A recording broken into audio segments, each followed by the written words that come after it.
All right, what's up, YouTube? This is D coming right back at you with another video of my Redcat Racing Terremoto 10. This is the version 2 of this model.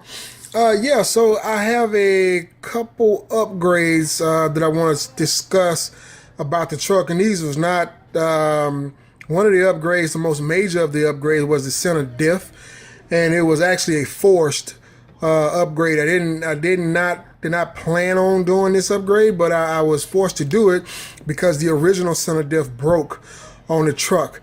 For all of you who are reading this or looking at this video and wondering what a center diff is and don't exactly know how a center diff works, a center diff, in short, simply distributes power from one point to another. It's a centralized location in which the power is given, but it distributes the power to two different locations.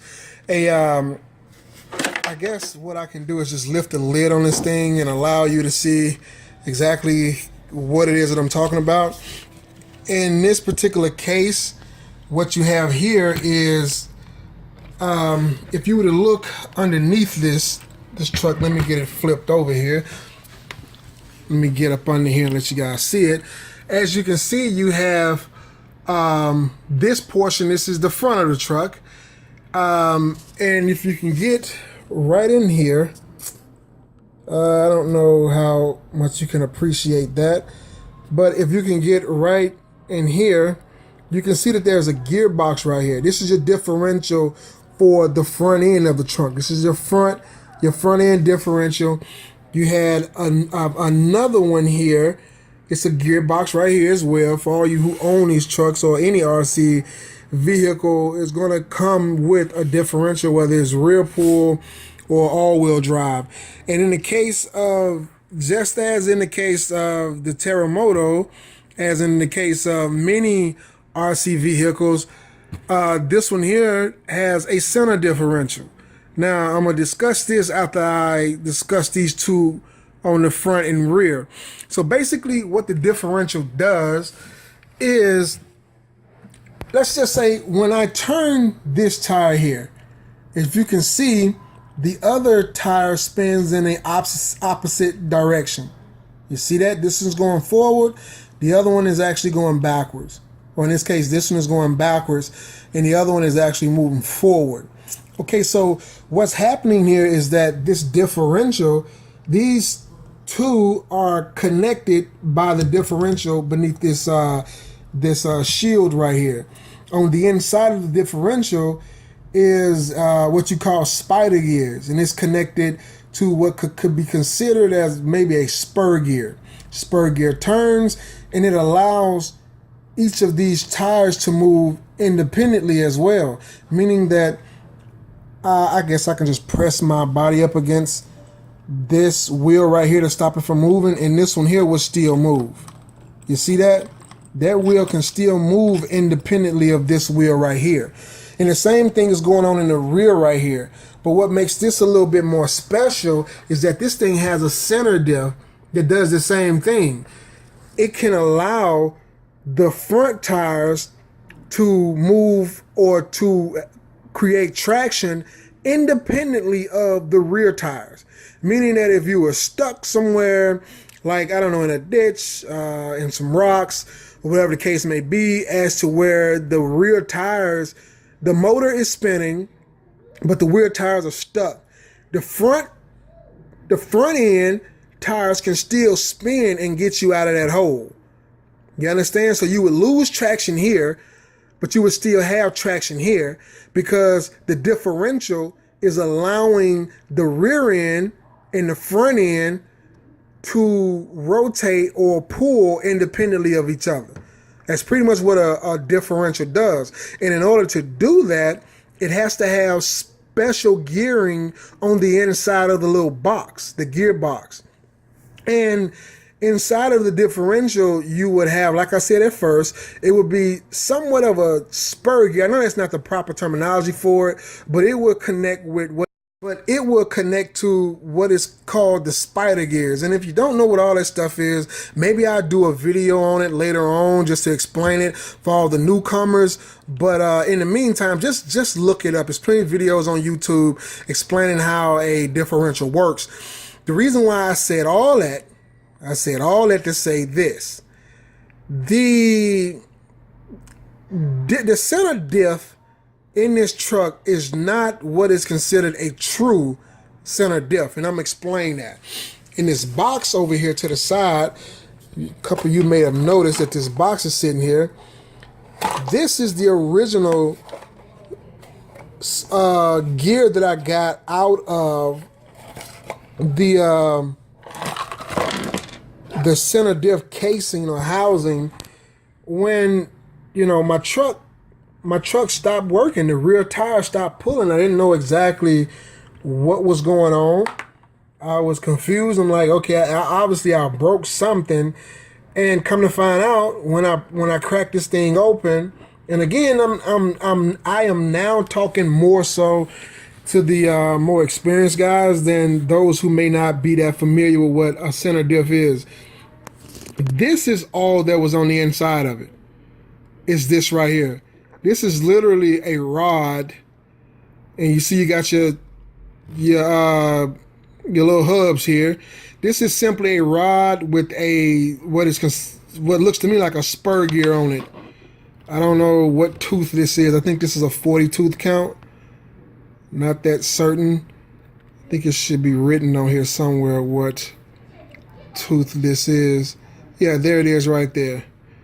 So this is a 40 tooth spur gear here. So this is all that was on the inside of the differential. People, all the newcomers I'm speaking to now, in case you don't know how a center diff works, and if you're new to it and really trying to figure out what's going on here, this is not a true center diff. You know, I don't know why Redcat had this in here like this. But this is not a true center diff at all, because it's not a differential. It does not distribute any power. This thing, once connected to the motor, is going to spin the rear and the front end.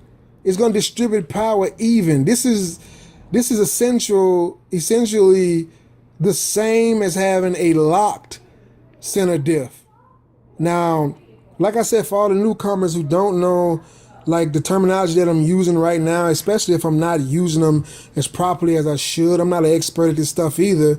But for all you guys who don't know exactly what I'm talking about, some people would prefer to lock their center diff and allow for the rear and the front to move or to gain traction simultaneously.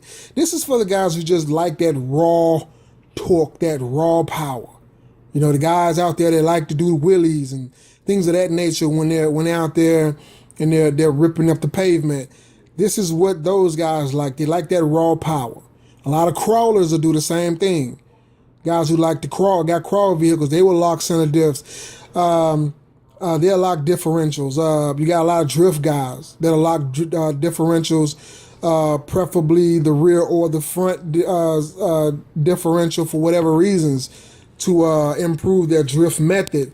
But for me, I found this as I wasn't really pleased with it. I didn't like when I opened it up and seeing this, because a true differential distributes power to independently to the rear and the front. You know, that's kind of like how it does. So I had to upgrade. I'm sorry I don't have a picture of what the upgraded part looks like. The actual upgrade is an actual differential that distributes weight.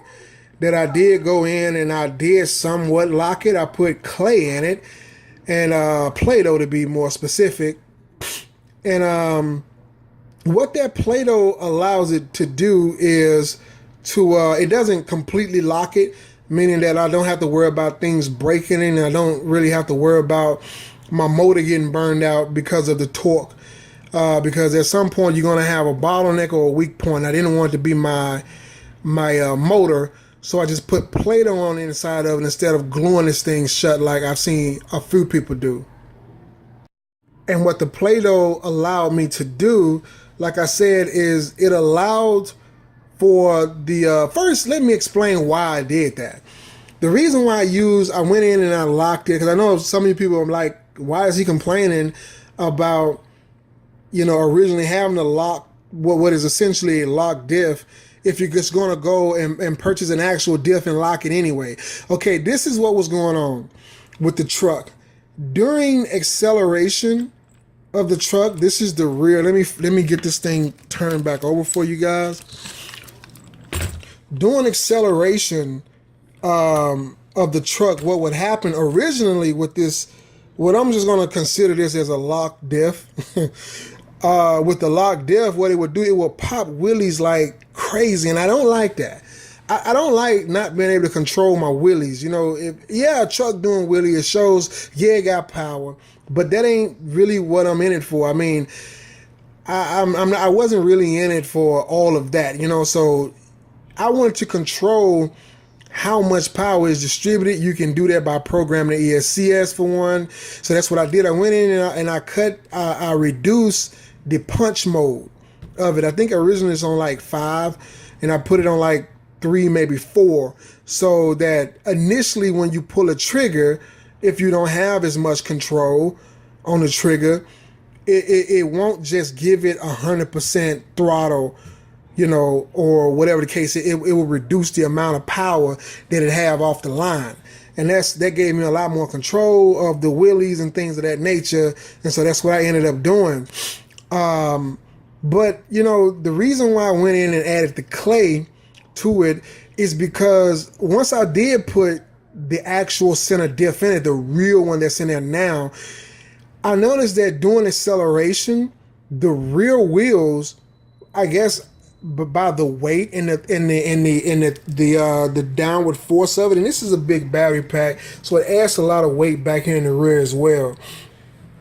When you take off, it will squat, and these tires, of course, got plenty of traction because of the weight, but not on the front.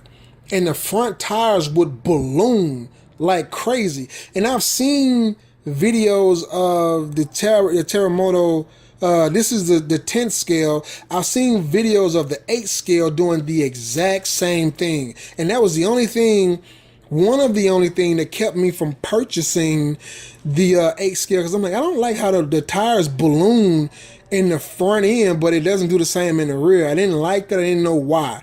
But now I know why. It actually has a center diff in it that when the weight of the truck won't allow the rear end to spin out, what it would do is distribute all that power to the front of the truck and make the front tires balloon. But keep in mind, your weight is here. It's squatting here, so it's wanting to get traction here, and everything is being pushed to the front end. I didn't like that, so what I did, I took the center diff and I put some clay in it, and the clay is still going to allow for a little spin, but for the most part, I think I got about 85 to 90% of it locked. So it's distributing power evenly. I say a good 85 to 90% ratio, opposed to before with this thing ballooning like crazy. It had to be like 40% power here and like 60% here, if not even more, if the ratio was not even greater. But anyway, that's the reason why I put the clay in it. The clay gave me exactly the results that I wanted. And also, I updated the oil, upgraded the oil viscosity up in here in the shock towers. Originally, it was thick enough, to be honest with you, but it wasn't giving me the results that I wanted. I wanted a more dampening effect, so I did upgrade it to like, I guess the original was like 30 or 40 weight, and now you got about 50 in the front and about 60 to 70 weight in the back, and that gave me all the results that I wanted. And that's pretty much it as far as the what I've upgraded on it and what I've changed about it. Since then, this thing has flipped 1,000 times. Nothing else has broken on it, and I'm still quite happy with my Terremoto. All right, so other than those are all the upgrades that I have done thus far with this truck. I don't really plan on doing much more to it. Maybe another set of tires, though these tires have done me well. I have no complaints about them whatsoever. They're good off-road, and I do want to get some on-road tires for them, but just for the sake of having them, haven't budgeted for them right now because they're really not that necessary. It's really not a highway vehicle. I mean, if you're going to turn into a road car, you might as well, change the suspension on it and all that, and it's just not worth it. At this point, I'm getting, enough satisfaction out of it. Though I did lose one of these, don't know exactly the terminology for that little cup down there that holds the spring on the bottom. I did lose it on this side over here, and I kind of retrofitted it. I don't know if you guys can tell, but that cup is slightly smaller than this cup right here. That cup is actually a cup. I keep calling it a cup. Like I said, I don't really know what they call those things that support the spring on the bottom, but it's the same as this one right here that came out of my, this is a spare that I had left over from my Blackout XCE Pro shocks. And for those who wanting to do that, to use like parts, these don't fit. The springs on this truck is way bigger in diameter than the ones that come off the XCE Pro. So what I had to do essentially was, if you can see, let me see if I can get this pulled down. Okay, so anyone that knows how a spring works, the top of it is curled upon itself like that, or in this case like that, and it continues downward about this diameter. So this one here on the top, the where it curls in at, the spring, I actually had to bend it in just a little bit like that with a pair of pliers, just that inner part, to make it fit the smaller diameter of the Blackout XCE Pro's spring cup. I guess I'm gonna keep calling it that. But anyway, it worked out well. I took it off road for about an hour or so, and it did not pop back off, and I'm pleased with it. So, that's, other than that, I hadn't had any issues with anything breaking on this other than this, this fake center diff gear. But anyway, not meaning to talk down on any company. Redcat is a company, and it has made, I'm satisfied with it. I'm not talking down on it or anything, any brand in that matter. But anyway, it's just what it is. It's the only thing that broke on me thus far. So if you plan on purchasing this truck, just learn from my mistakes or my mishaps, and go from there. Till next time, that's all I have to say. Until next time for the truck, I'm gonna put the body back on it, and there you go. Till next time is D with the Terremoto 10 from Redcat Racing. Don't forget to like and subscribe. Till next time, it's D, and I'm out.